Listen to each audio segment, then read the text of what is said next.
As you can see, the lava is flowing. Part of the wall in the background has collapsed. Part of the foreground wall to the right has also collapsed. And a lot of outgassing is happening where the collapse has happened. So the lava is finding its way anyway.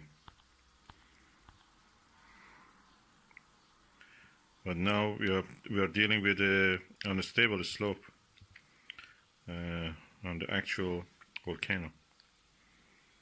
We have to wait to see what will happen. Outgassing points to the fact that there is a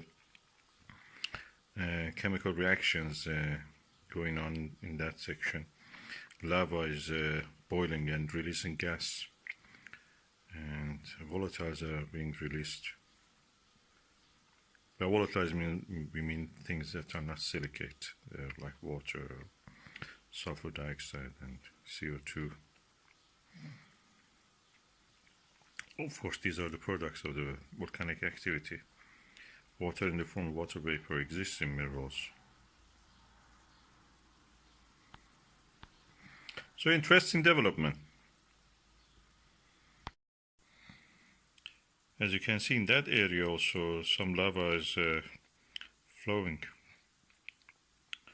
So, as far as it seems, now we have multiple channels for the lava to flow out of the volcano.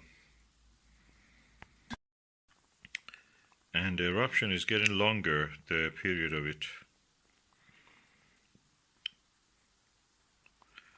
It lasts longer each cycle of eruption.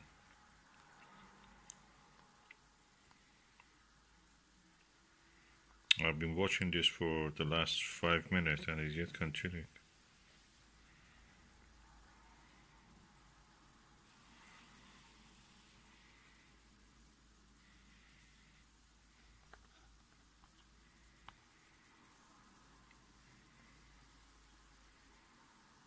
I think this left part of the wall will collapse eventually.